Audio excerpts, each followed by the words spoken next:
Selamat datang kembali di channel Audian Audina. Kali ini kita lanjutin lagi Jujutsu Kaisen, tepatnya insiden Shibuya bagian ke-12. Sebelum masuk ke pembahasan utama, seperti biasa saya akan rekap dulu mengenai kejadian terakhir di video sebelumnya. Seperti yang kita tahu di video yang sebelumnya, kalau arwah kutukan bernama Jogo telah melakukan hal yang gila, yaitu membuat Itadori memakan 10 jari milik Sukuna. Sebelumnya juga Nanako sudah memakankan 1 jari. Jadi dalam satu momen ini total ada 11 jari yang sudah dimakan oleh Itadori. Hal ini membuat Sukuna bangkit dan mengambil kendali atas tubuh Itadori. Apakah yang bakal terjadi di sini? Mari kita masuk saja ke pembahasan utamanya ya sekarang.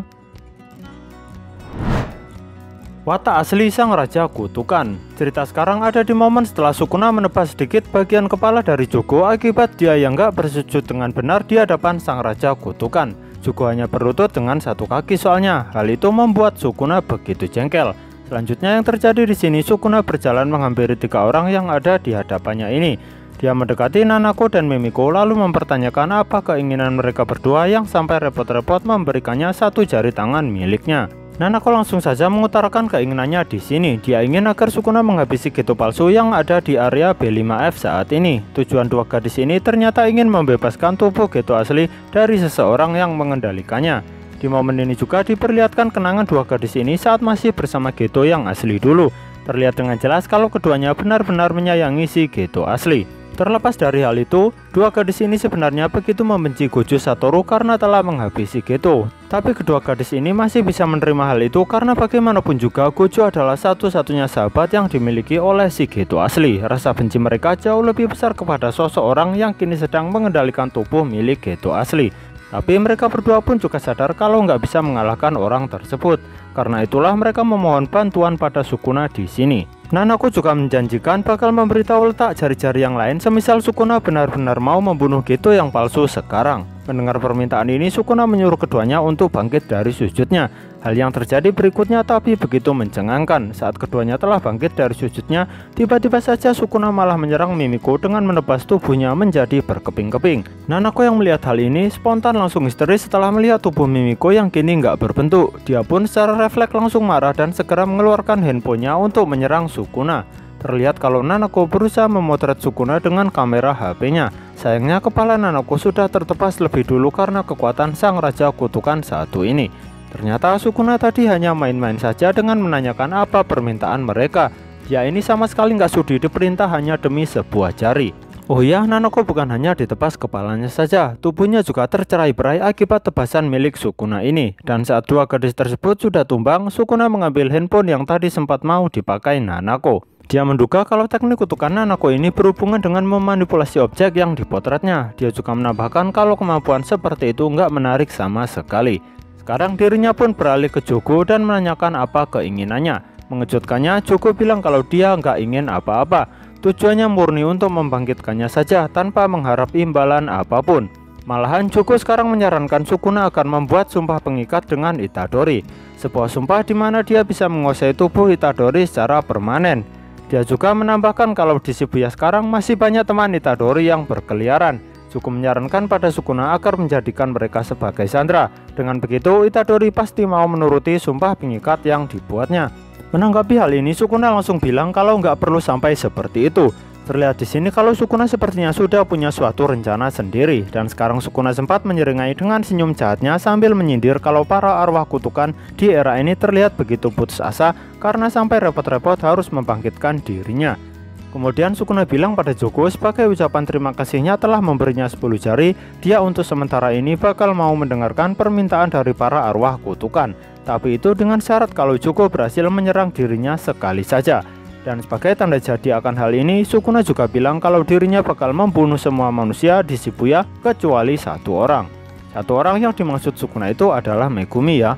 Mendengar hal ini, Jogo tanpa pikir panjang lagi langsung mengiyakan perjanjian yang Sukuna buat barusan. Toji Zenin versus Megumi Fushiguro. Cerita kini beralih ke tempat Toji yang bertarung melawan Megumi. Terlihat di sini area di mana mereka berada begitu lengang, nggak ada manusia sedikit pun. Hal ini bisa terjadi karena ada peran dari Inumaki yang berhasil mengevakuasi para penduduk sebelumnya. Megumi begitu bersyukur dengan keadaan ini, jadi dia sekarang bisa fokus saja pada lawan yang dihadapinya. Sekarang baik Toji dan Megumi sudah memasang kuda-kuda siap menyerang. Serangan ternyata malah diawali oleh Megumi yang menggunakan teknik Shikigaminya yang bernama Rapid Escape. Bersama dengan aktifnya teknik yang memanggil segerombolan kelinci ini, dua orang yang sedang berhadapan di sini pun dikejutkan dengan adanya suatu aura dari jari Sukuna. Megumi yang merasakan aura ini pun mempertanyakan apa yang sebenarnya sudah terjadi di Shibuya ini.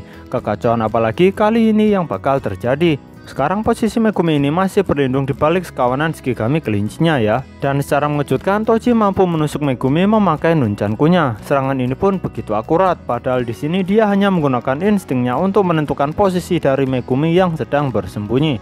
Megumi terluka di sini, tapi dia masih berusaha melarikan diri lagi sambil memikirkan pilihan apa yang bisa digunakannya untuk menghadapi lawan sekuat ini. Energi kutukannya pun sudah nggak cukup jika digunakan untuk membuat suatu perluasan wilayah. Walaupun bisa, dia merasa kalau taman bayangan Chimera nggak cukup kuat untuk menjebak musuhnya. Rapid Escape juga sama sekali nggak bisa mengacaukan perhatian lawannya ini.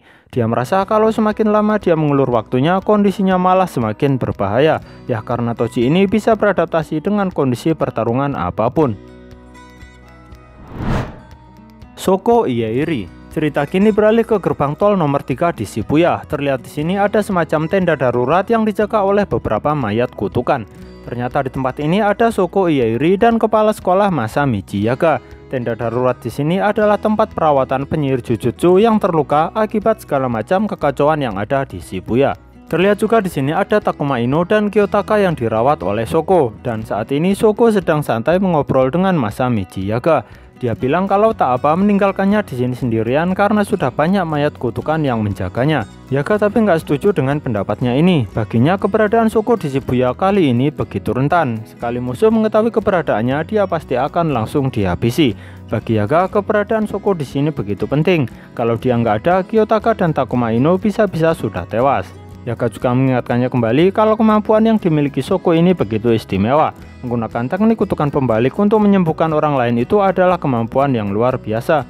Yaga sampai bilang seperti ini karena dia tahu sendiri kalau shaman sekuat Gojo Satoru pun nggak bisa melakukannya. Sampai saat ini yang diketahui itu Gojo bisa menggunakan teknik kutukan pembalik untuk menyembuhin dirinya sendiri sih. Mendengar pujian ini dari Yaga, Shoko malah memujinya balik dengan bilang kalau dirinya bisa dengan segera menyembuhkan Takuma Ino dan Kiyotaka ini karena Yaga dengan cepat menyuruhnya untuk datang ke Shibuya. Keputusan Yaga ini bagi Shoko sangatlah tepat, karena jika terlambat sedikit saja nyawa Takuma dan Kiyotaka bisa melayang. Keputusan hebat dari Yaga ternyata bukan itu saja. Dialah yang membebaskan Nanami untuk melakukan segala cara yang diperlukan dalam mengatasi keadaan di Shibuya yang benar-benar kacau saat ini, terutama mengatasi masalah tersegelnya Gojo Satoru. Pertarungan ayah dan anak.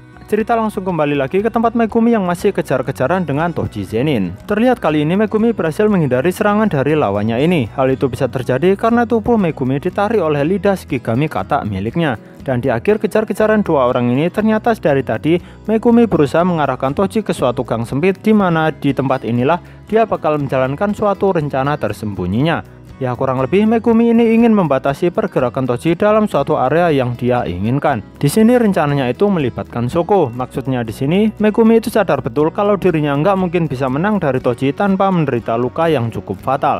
Dan bisa dilihat juga sampai saat ini Shikigami miliknya pun nggak sebanding dengan kekuatan Toji. Karena itulah akhirnya Megumi berencana untuk bertarung dalam jarak dekat saja. Ya mudahnya pertarungan fisik biasa. Karena kalau hanya tubuhnya yang terluka, Megumi merasa Shoko bisa segera menyembuhkannya. Tapi kalau Shikigaminya banyak yang dibabat habis oleh Toji, dia nggak bakal bisa menggunakannya lagi untuk membantu rekan-rekan lain yang masih berjuang mati-matian di Shibuya saat ini. Kehilangan Shikigaminya jauh lebih merugikan buatnya. Ini tergolong unik ya, dia lebih memilih mengorbankan tubuhnya sendiri daripada Shikigaminya. Kembali ke pertarungan keduanya, dalam gang sempit ini segerombolan kelinci milik Megumi masih ada begitu banyak yang berkeliaran di sekitaran Megumi dan Toji itu sendiri. Dan saat ini Megumi hendak melancarkan rencana besarnya. Dia terlihat berdiam diri saja. Hal itu dilakukannya untuk membuat Toji menyerangnya. Dan benar saja di sini, kali ini Toji langsung berupaya menikam lawannya menggunakan ujung tajam dari nunchaku miliknya. Di sini Megumi ternyata sudah mengantisipasi akan serangan tersebut. Saat posisi Toji sudah begitu dekat dengannya, dia membuat satu lubang kecil dari teknik 10 bayangan miliknya. Hal itu membuat satu kaki Toji jadi terpeleset masuk dalam lubang buatannya tersebut. Arah tikamannya pun otomatis berubah. Serangannya jadi tidak mengenai organ vital milik Megumi. Biarpun nggak kena organ vital, tapi serangannya ini sampai menembus punggung belakang milik lawannya. Lebih detailnya sih, Nunchaku Toji yang awalnya mengincar jantung kini jadi menancap di sekitaran perut bagian bawah milik Megumi. Berikutnya Megumi di sini langsung menahan tangan kiri Toji untuk menghentikan pergerakannya. Setelah itu dia berusaha menusuk lawannya dengan menggunakan alat kutukan berwujud pedang yang diambilnya dari ruang penyimpanan miliknya. Ruang penyimpanan yang saya maksud di sini itu adalah salah satu kemampuan dari teknik 10 bayangan ya. Jadi Megumi ini mempunyai semacam gudang persenjataan yang sudah diisi dengan berbagai macam alat kutukan sebelumnya. Dan dia pun bisa mengambil senjata-senjata itu kapanpun sesuka hatinya. Sekarang kembali lagi ke pertarungannya ya. Kali ini terlihat kalau Toji sudah tertahan pergerakannya. Tusukan pedang Megumi pun sudah mengarah tepat ke badan lawannya. Tapi yang terjadi berikutnya secara mengejutkan, Toji malah berhasil mengelak dan tiba-tiba saja dia sudah menjaga jarak dengan Megumi lagi. Bisa dilihat kalau raut wajah Megumi cukup kesal di sini. Dia juga bingung mengenai cara dari lawannya yang sebelumnya sudah dia kunci pergerakannya tapi masih berhasil menghindar. Untuk sekarang Megumi pun memutuskan untuk diam bertahan dan menganalisa jenis serangan berikutnya dari lawannya ini. Dan Toji yang masih dalam kuda-kuda siap menyerangnya, tiba-tiba saja dia mengalami suatu kilas balik. Kilas balik Toji Zenin. Cerita berpindah ke suatu kilas balik di mana Toji bertemu dengan Naobito di suatu area publik. Terlihat di sini Toji memberikan informasi kalau dia sekarang sudah punya anak. Dirinya pun merasa kalau anaknya ini memiliki suatu bakat yang istimewa. Dia menyuruh Naobito untuk menunggu usia anaknya 5 atau 6 tahun untuk memastikan dia memiliki teknik kutukan atau tidak. Dia pun memasang harga yang tinggi kalau semisal anaknya punya teknik kutukan warisan dari klan Zenin. Kalau semisal teknik kutukannya bukan warisan sekalipun, dia tetap memasang harga tinggi, tapi lebih rendah saja ketimbang harga sebelumnya. Naobito nampak tak banyak bicara di sini. Dia hanya bilang kalau semisal anak Toji memiliki teknik kutukan warisan, dia bakal berani membayar lebih. Ini terdengar agak gila ya, gimana bisa seorang bapak menjual anak kandungnya sendiri? Setelah obrolan dua orang ini selesai, Toji pun pergi sambil seraya berkata kalau dia sangat mengandalkan Megumi yang merupakan anak kandungnya sendiri. Dia yakin kalau anaknya pasti bisa bertahan di klan Zenin karena dia itu istimewa. Kita sekarang kembali ke masa depan ke waktu Megumi dan Toji masih bertarung. Secara mengejutkan di sini Toji tiba-tiba mempertanyakan siapa nama lawan yang dihadapinya saat ini. Anehnya di sini Megumi langsung menurut saja dan bilang kalau namanya adalah Megumi Fushiguro. Bersama dengan hal ini juga tiba-tiba saja Toji menusukkan ujung nunchakunya ke arah kepalanya sendiri. Dia juga sempat bilang kalau dirinya lega setelah mengetahui kalau Megumi nggak menggunakan nama klan Zenin di sini. Megumi yang melihat kejadian ini terlihat bingung dan nggak mengerti dengan apa yang dikatakan oleh lawannya barusan. Tapi sekarang pertarungan ini sudah berakhir. Toji sudah tumbang dan bersimbah darah begitu banyak. Di sini Megumi masih sempat memeriksa kondisi lawannya yang terkapar ini. Dia juga bersyukur dan merasa beruntung karena lawannya malah memilih bunuh diri barusan. Dia membalik tubuh Toji yang jatuh tengkurap ini dan mengejutkannya saat dilihat wajahnya sudah berubah menjadi Niji kembali. Dia pun masih kepikiran mengenai siapa sebenarnya orang yang baru saja dihadapinya ini. Belum lagi kata-kata terakhirnya pun nggak bisa dia mengerti sama sekali. Megumi tampak begitu penasaran dan terus berusaha memahami apa yang sebenarnya terjadi di sini. Tapi tiba-tiba saja luka yang dideritanya terasa begitu sakit. Dengan luka seperti ini, dia sempat memutuskan untuk segera pergi ke tempat Shoko terlebih dahulu. Pikirannya tapi kemudian berubah. Dia merasa lebih baik pergi ke tempat Maki, Nanami, dan Naobito untuk memastikan kondisi mereka terlebih dahulu. Saat dia mulai berjalan sambil sempoyongan, tiba-tiba saja punggungnya tertebas oleh sesuatu. Cipratan darah terlihat cukup banyak keluar dari punggungnya. Secara refleks dia menoleh ke belakang dan yang ia dapati di sana adalah Haruta Shigemo yang tersenyum lebar setelah berhasil menebas Megumi di sini. Menyerang orang yang lemah dan menyerang orang yang sedang terluka adalah keahlian dari si pengecut satu ini.